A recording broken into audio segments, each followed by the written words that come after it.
Chennai Mylapore RK சாலையில் கட்டட பழுதுபார்ப்பு பணிக்காக வைக்கப்பட்டிருந்த இரும்பு சாரம் சரிந்து விழுந்ததில் அவ்வழியே பைக்கில் சென்றவர் காயமடைந்தார். கார்கள் சேதமடைந்தன. இதுகுறித்த கூடுதல் தகவல்களை தருகிறார் செய்தியாளர் ராஜகுமரன். வணக்கம் ராஜகுமரன், இது குறித்தான முழு விவரங்கள் என்ன பதிவு பண்ணல? சென்னை அண்ணா மேம்பாலத்திற்கும் டிஜிபி அலுவலகத்துக்கும் அருகில் இருக்கக்கூடிய மயிலாப்பூரின் ராதாகிருஷ்ணன் சாலையில் தற்பொழுது இரும்பு சாரம் ஒன்று சரிந்து விழுந்திருக்கின்றது. இந்த பகுதியில் இருந்த ஒரு கட்டடத்தில் வங்கிகள் மற்றும் 10க்கும் மேற்பட்ட தனியார் வணிக நிறுவனங்கள் செயல்பட்டு வருகின்றன.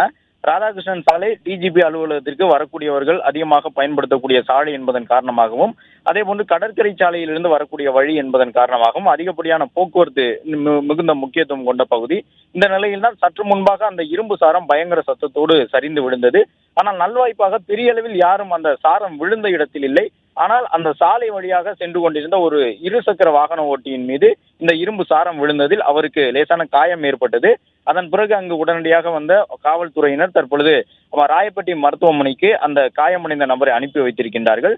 இது மட்டுமல்லாமல் அந்த இரும்பு சாரம் திரை கட்டப்பட்டு அந்த கட்டடத்தினுடைய முன்பகுதியில் கண்ணாடி பதிப்பதற்கான பணிகள் நடைபெற்று வந்திருக்கின்றன. கடந்த 3 நாட்களுக்கு முன்பு அந்த இரும்பு சாரத்தை அமைத்திருந்த அந்த நிறுவனத்தை சார்ந்தவர்கள் உரிய பாதுகாப்பு ஏற்பாடுகள் இல்லாமல் அமைத்திருந்ததாக சொல்லப்படுகின்றது. எனவே லேசான காற்றுக்கே இந்த இரும்பு சாரம் சரிந்து விழுந்திருக்கின்றது.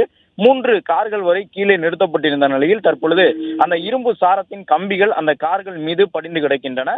அகற்றும் பணி தொடங்கி நடைபெற்று வருகின்றது.